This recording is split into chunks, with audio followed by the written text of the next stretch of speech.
Di awal ada Top Itipat mendatangi bank. Dia mau minjam uang sebesar 10 juta baht atau sekitar 4,7 miliar rupiah untuk membuka bisnisnya. Teller bank lalu menyuruhnya memberikan alasan kenapa dia harus dipinjami uang sebesar itu. Top lalu cerita, saat masih SMA dia sedang belajar, bukannya mendengarkan guru malah main game online. Top punya item yang langka, terus ada orang yang mau beli seharga 12.000 baht. Langsung transfer ke rekeningnya. Dia pulang minjam buku rekening pamannya dan duit pun cair. Semenjak itu Top terus menjual item game sampai duitnya banyak. Lalu untuk beli mobil menaikinya ke sekolah dan mengajak pacarnya jalan-jalan. Pulang ke rumah, orang tua Top memarahinya. Dapat uang dari mana, dituduh ikut taruhan bola. Top menjelaskan semua itu dari hasil ngegame. Orang tuanya nggak percaya dan ibunya meminta Top belajar saja, nggak usah aneh-aneh. Tapi Top bodo amat terus main game sampai lulus sekolah. Dia melihat hasil tes masuk universitas negeri tapi nggak lolos. Tanpa ada rasa sedih atau kecewa, langsung lanjut main game lagi.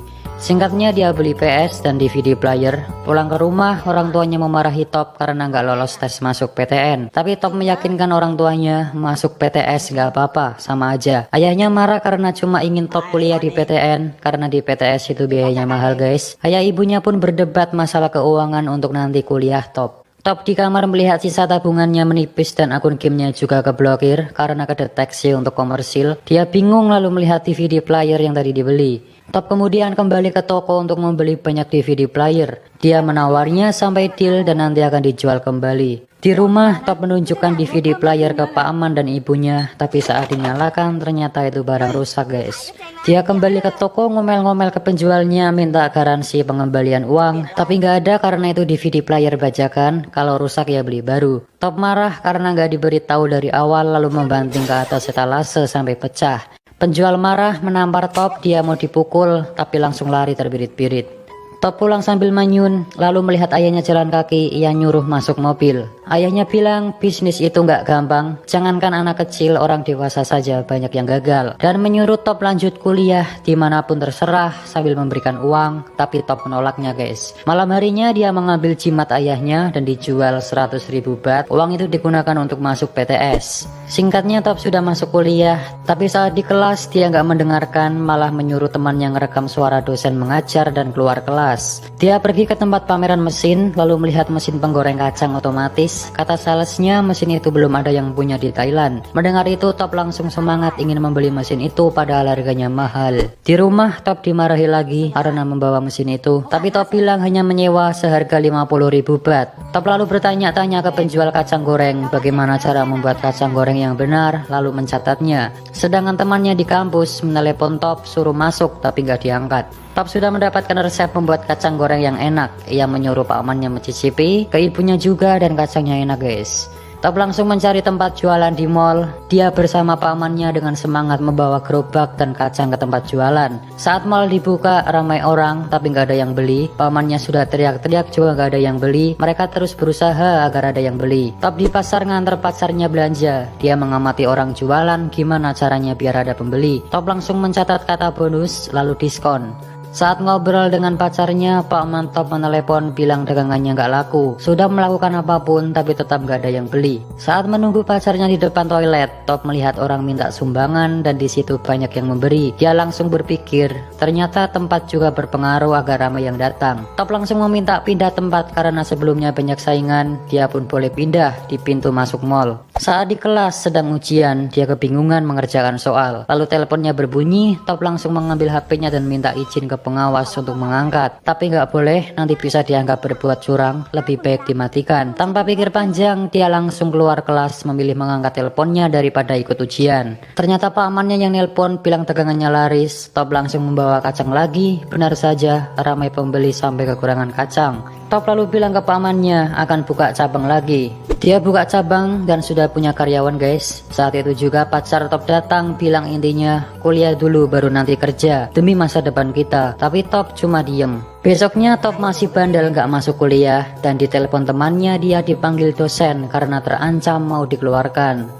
Tapi Top gak ngurus, dia tetap jualan. Di tempat jualan, Top dimarahi pemilik mall karena asap dagangannya itu mengotori plafon. Dia diancam akan dibatalkan kontraknya. Tapi Top berjanji akan mengecat ulang plafon, lalu dia diberikan syarat besok harus selesai. Kalau enggak, kontrak batal. Top langsung ngecat ulang plafon dibantu pamannya, tapi pengunjung merasa terganggu. Dia kembali dimarahi dan disuruh malam saja ngecatnya.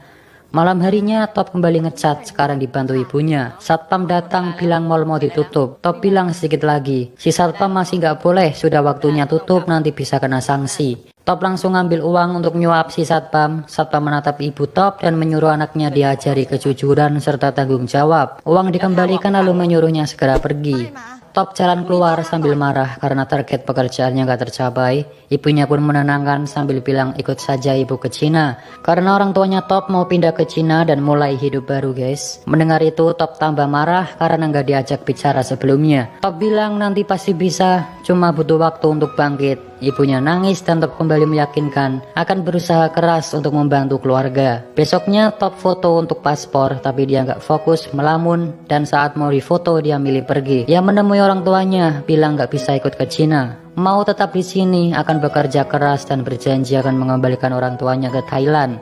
Dia pamitan sama ibunya dan ayah Top berkata, kita harus mengawali semuanya, jaga diri baik-baik, ayah sayang kamu, lalu pergi. Top langsung semangat bergegas kembali ke mall untuk mengecat plafon. Tapi Top dihadapkan kabar buruk lagi guys, beberapa dagangannya dihentikan karena masalah yang sama. Di rumah Top termenung pusing, di depan ada tetangga yang gosip, ia ke gerbang ternyata ada surat pemberitahuan penyitaan rumah. Surat diambil dan dibuang. Saat jalan Top bertemu pacarnya sambil marah mendorong Top sampai jatuh. Dia marah karena Top gak pernah menghubunginya lagi. Top langsung meluk pacarnya. Di dalam mobil Top curhat masalah dagangannya dan si pacar mengajak dia kembali kuliah karena SMA saja gak cukup katanya. Si pacar lalu memberikan rumput laut kering yang belinya itu jauh, belum banyak dijual di sekitar. Top lalu memakannya, terasa enak dan langsung punya ide. Dia menemui profesor ahli pangan, menanyakan gimana caranya agar rumput laut tetap kering dan gak basi. Dia pun diajari pengemasan yang baik, pakai mesin vakum sehingga oksigen keluar dan lain-lain. Top lalu menjual mesin goreng kacang otomatis dan membeli banyak rumput laut mentah. Rumput laut coba digoreng tapi gak enak, terus dicoba tapi masih tetap pahit, sampai habis banyak tapi tetap belum enak juga. Top lalu menjual komputernya untuk tambahan modal. Pamannya bilang, susulah ibumu, kamu sudah habis banyak uang tapi belum menghasilkan apa-apa. Tapi Top gak menyerah dan bilang, kita harus terus berusaha, kita harus yakin akan berhasil, itu sudah jadi pilihanku, kita akan sukses. Jika kita sudah mulai tidak boleh menyerah. Pamannya pun hanya ngangguk. Top ditelepon pacarnya untuk daftar kuliah. Dia mencoba tes masuk kuliah lagi guys. Malam harinya Top pulang, hujan besar membawa masuk rumput laut mentah. Saat di dalam merasa ada yang aneh. Top memanggil pamannya tapi nggak ada jawaban. Dia pergi ke belakang dan ternyata pamannya sudah tergeletak bersimbah darah. Top langsung membawa pamannya pergi dan rumput lautnya kehujanan guys. Di rumah sakit Top bersedih karena satu-satunya orang yang selalu membantunya nggak sadarkan diri. Siangnya Top kembali menggoreng rumput laut tapi masih nggak enak. Terus dicoba masih saja nggak enak sampai di kardus habis. Dia lalu melihat rumput laut yang semalam kehujanan, mencoba menggorengnya dan dicicipi. Rupanya kali ini rasanya enak nggak pahit. Penyebabnya adalah ada embun di dalam bungkus karena semalam kehujanan guys. Pamannya sudah baikan, Top lalu menyuruh mencoba rumput laut hasil gorengannya. Dan ya, rumput laut jadi lebih enak dan gurih. Mereka kembali jualan di mall tapi sekarang ganti jualan rumput laut dan yang beli ramai. Melihat dagangannya ramai, Top menulis 1 juta baht per tahun dan bilang nggak sulit. Ibu Top menelepon menanyakan kabarnya. Lalu ayahnya juga ingin mengajak Top nyusul ke Cina. Dia sudah disiapkan universitas di sana. Top lalu tanya berapa hutang ayahnya dan ternyata jumlahnya 40 juta baht atau sekitar 12 miliar rupiah. Top mendengar itu pun shock. Kembali ke rumah, ternyata di gerbang sudah terpasang tulisan rumah ini dalam proses penyitaan bank. Top lemas, nggak percaya kejadian yang menimpa keluarganya. Sambil sedih, dia membersihkan foto keluarga, lalu melihat ada wadah obat di balik foto orang tuanya. Ternyata itu obat tidur, dia pun tambah sedih. Top lalu memutar kembali suara dosennya waktu itu direkam, isinya itu tentang motivasi. Jika kau berpikir kaya, maka kau akan kaya. Jika kau berpikir sukses, maka kau akan sukses, gitu intinya. Diulang-ulang terus, Sambil dengerin itu, Top ke 7-Eleven beli camilan. Saat jalan keluar, dia melihat ada 2 7-Eleven, langsung punya ide masuk ke dalam, minta nomor telepon kantor pusat. Di rumah dengan semangat, Top langsung menanyakan gimana caranya menjual produk di 7-Eleven. Top langsung ke kantor 7-Eleven, dia menunggu giliran dipanggil. Di sebelahnya ada orang yang juga akan memperkenalkan produk. Top melihatnya dan kembali punya ide. Di toilet dia langsung latihan seperti orang tadi.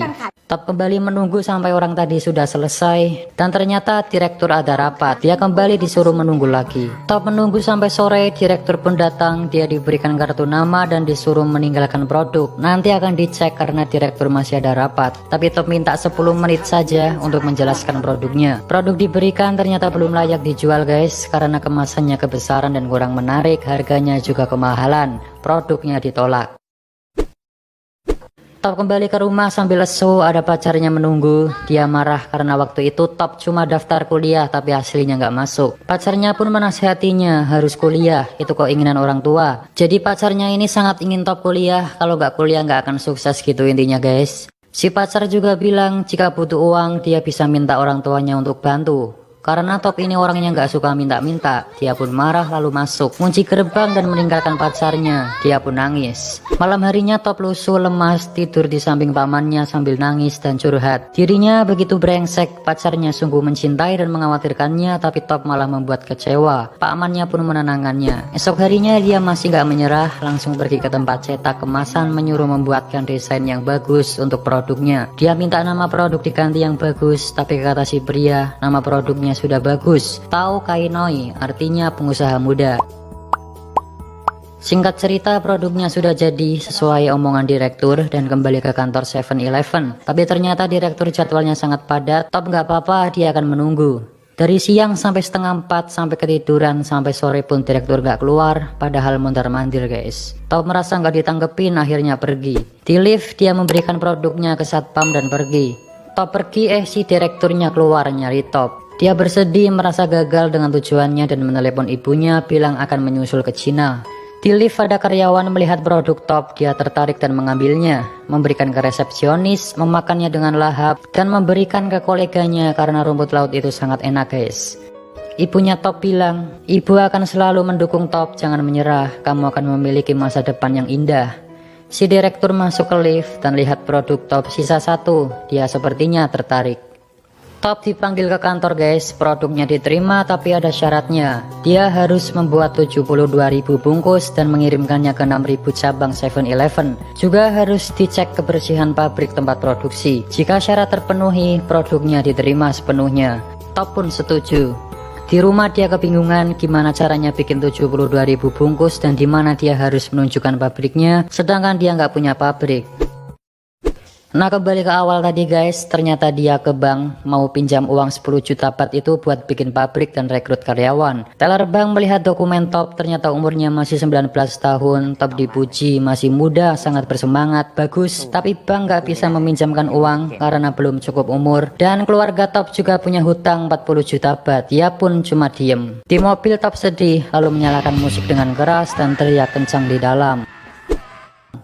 Top kemudian menjual mobilnya dan memutuskan untuk terbang ke Cina menyusul orang tuanya. Di bis, dia melihat tiket pesawat, langsung memukul gembok ruko lalu membuka pintu. Ternyata Top masih nggak nyerah guys, dia ke toko bekas orang tuanya yang dalam proses penyitaan bank. Di tempat itu, dia akan mendirikan pabrik. Dengan hasil uang jual mobil dan tabungannya, dia gunakan untuk modal usaha. Saat di stasiun mau masuk ke kereta, Top melihat pacarnya sedang asik dengan teman. Kereta datang, ternyata dia sudah gandengan tangan sama cowok lain. Top hanya dia memandanginya sampai nggak ingat mau masuk kereta. Kembali ke pabrik, Top sudah merekrut karyawan dan sedang menyiapkan pabrik untuk inspeksi. Pabriknya dinamai Tao Kainoi. Direktur datang bersama orang yang ngecek kelayakan pabrik. Pabriknya dicek dan si Pakman menyuruh Top nyogok saja agar disetujui. Tapi dia menolak karena gak mau ibunya dikatain lagi gak mengajarkan anaknya kejujuran. Pabrik dicek ke dalam dari lampu, penggorengan, pengemasan, dan lain-lain. Selesai mengecek, direktur mengatakan pabrik belum sesuai standar. Masih banyak kekurangan seperti lampu yang gak ada tutupnya, itu bisa ada debu jatuh ke makanan. Wastafel harusnya pakai keran di kaki, lalu saluran air belum benar. Alkohol yang digunakan bukan untuk cuci tangan tapi itu untuk luka dan lain-lain. Top pun berjanji akan memperbaiki semuanya. Direktur pun akan merundingkan dan memutuskan nanti hasilnya dikirim lewat fax email. Saat mau pergi, pamannya menyuruh disuap saja biar keterima. Top mau memberikan amplop itu tapi langsung pura-pura memberi salam. Singkatnya semua sudah diperbaiki, dari pekerja, rumput laut, lampu, wastafel, pengemasan dan lain-lain. Mesin fax email pun berbunyi dan itu surat dari kantor, tapi suratnya nggak sempurna karena printer habis tintanya. Dia pun menerawang keluar, dilihat-lihat, diterawang-terawang, diraba. Ada tulisan gede sendiri terlihat, disetujui. Melihat itu Top pun senang. Target 72.000 bungkus sudah terpenuhi, semua orang bergegas memasukkan ke truk untuk dikirim ke distributor. Top langsung memeluk pakmannya dan berterima kasih sambil bilang sudah menghabiskan apapun yang dimiliki. Jika ini gagal, kita nggak punya apa-apa lagi. Top akan kuliah dan nggak keras kepala lagi. Dia langsung bergegas masuk truk. Sampailah di gudang penyimpanan. Dengan semangat Top menemui kepala gudang, tapi ternyata sudah telat sejam, nggak boleh masuk guys. Top memohon cuma terlambat sebentar, tapi masih nggak boleh. Top sangat memohon karena nasibnya bergantung pada produk itu. Kepala gudang melihatnya, merasa kasihan, akhirnya diperbolehkan masuk. Dia pun sangat senang saking bersemangatnya sampai mimisan guys. Produk rumput lautnya pun akhirnya dimasukkan. Top lalu nelpon orang tuanya, dia minta maaf dan bilang ayah ibunya nanti bisa kembali pulang. Dia pun nangis. Dijelaskan 2 tahun setelah kerjasama dengan 7-Eleven, Top bisa melunasi hutang ayahnya 40 juta baht dan bisa kembali menempati rumah bersama orang tuanya. Setelah 2 tahun, Top kembali ke bank mengajukan suntikan modal. Dia pun menunjukkan rencananya membangun pabrik yang besar. Dijelaskan saat ini tahun 2010, Top memiliki 2.500 karyawan, mengirim produknya ke 6.000 cabang 7-Eleven, mengekspor camilan rumput lautnya ke 27 negara di dunia. Top juga sudah memiliki perkebunan rumput laut di Korea Selatan.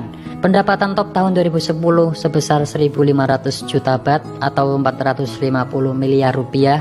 Saat ini Top berusia 26 tahun. Top sudah sukses guys. Dia bareng pakmannya naik pesawat, main game, senyum-senyum dan ada kutipan motivasi. Jangan patah semangat walau apapun yang terjadi. Jika menyerah maka habislah sudah. Top Itipat dan cerita